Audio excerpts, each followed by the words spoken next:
Thank you, Dr. Benton, for joining us today. My We're joined with Dr. Donna Benton, who is a Research Associate Professor of Gerontology at the USC Leonard Davis School of Gerontology and the Assistant Dean for Diversity, Equity, and Inclusion.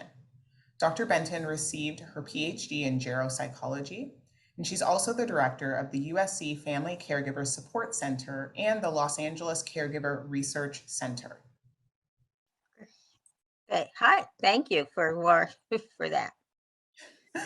So today we just wanted to have a brief conversation with you and talk about your work uplifting and supporting Black caregivers and Black older adults. So first, to start, why is caregiving support an important component of elder justice work?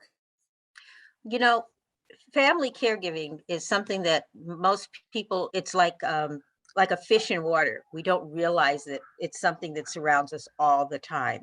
And so when we don't realize it, sometimes it allows people to not be aware of when things go wrong financially, psychologically, for different behaviors. And so some of our older adults can be taken advantage of, particularly those that may not have a family caregiver, or when family members step in who may not have been there a long time with their family member.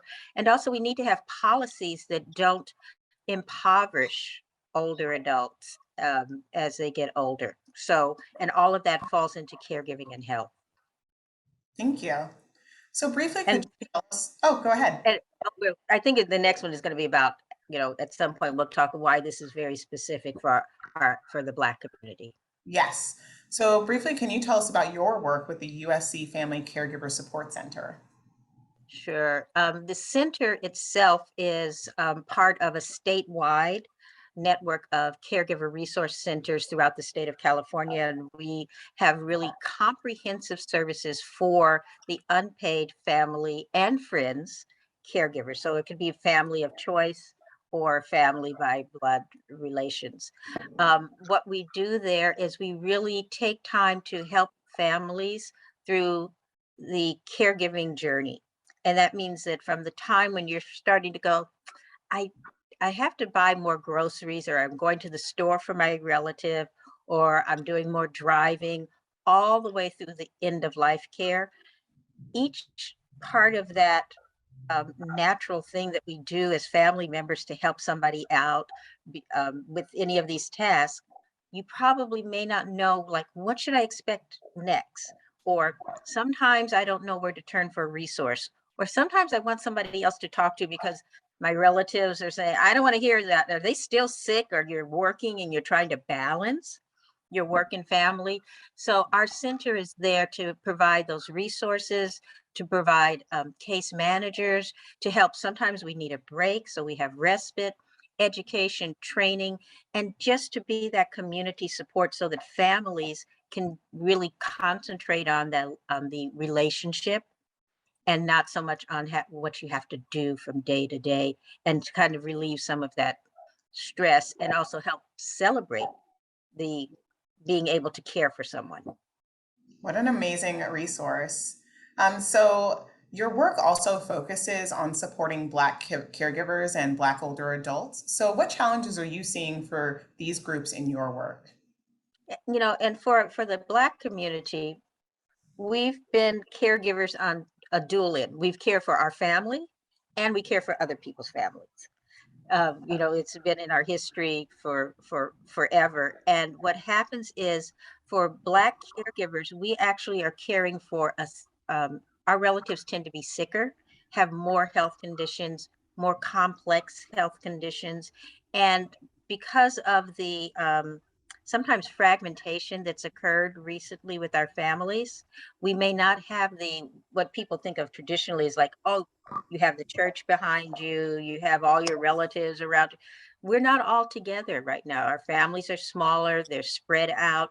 We're more likely to have adult daughters who are not, we may not have a extended family. And so we might be caring for one parent here, another parent over there, some siblings and grandchildren that we're caring for. So we have very unique caregiving needs, and it's much more complicated. And so when caregivers come from our community, they're less likely to be they're less likely to be asking for help. We don't ask for help easily because we're used to having to be that um, strength in our families, used to having to do on our own. So we may not look to outside resources. We don't want to be seen as using so many resources. And, that's why I think that for Black caregivers, being able to say, yes, we're strong, but sometimes we could use a helping hand.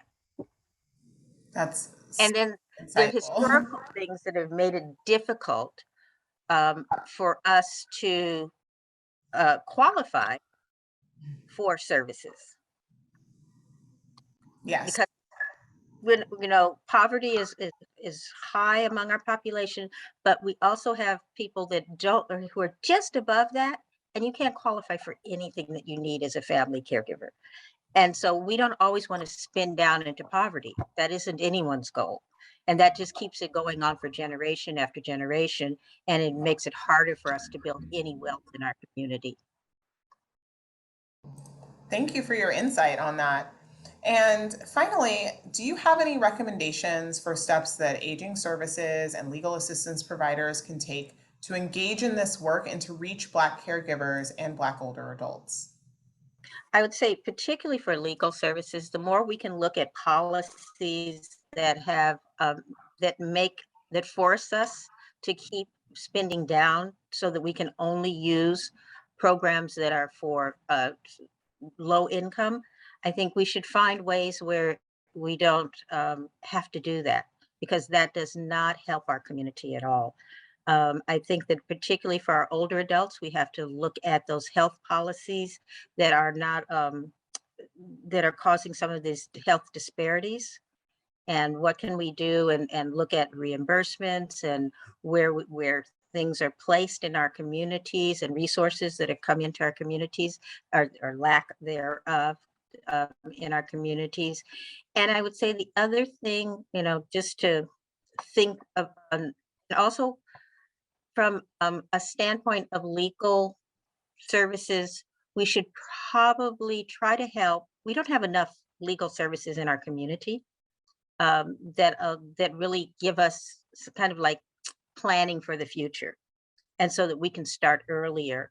And because this is what happens with caregivers is there aren't enough plans, not enough discussions about plans, and so that would also help us for long-term care support and workplace policies that support us and don't force us out of the job market too early. So Thank that's sick leave, paid sick leave. Yes. Okay, you know what I'm talking. Yeah, we Yes, thank need you it. so much. That's really insightful and definitely agree that supporting long-term care planning and also just life planning for Black older adults is really important. And we see the benefit that when legal services participate in those types of initiatives in their communities. Yeah. And keeping predatory practices out of our communities Mhm.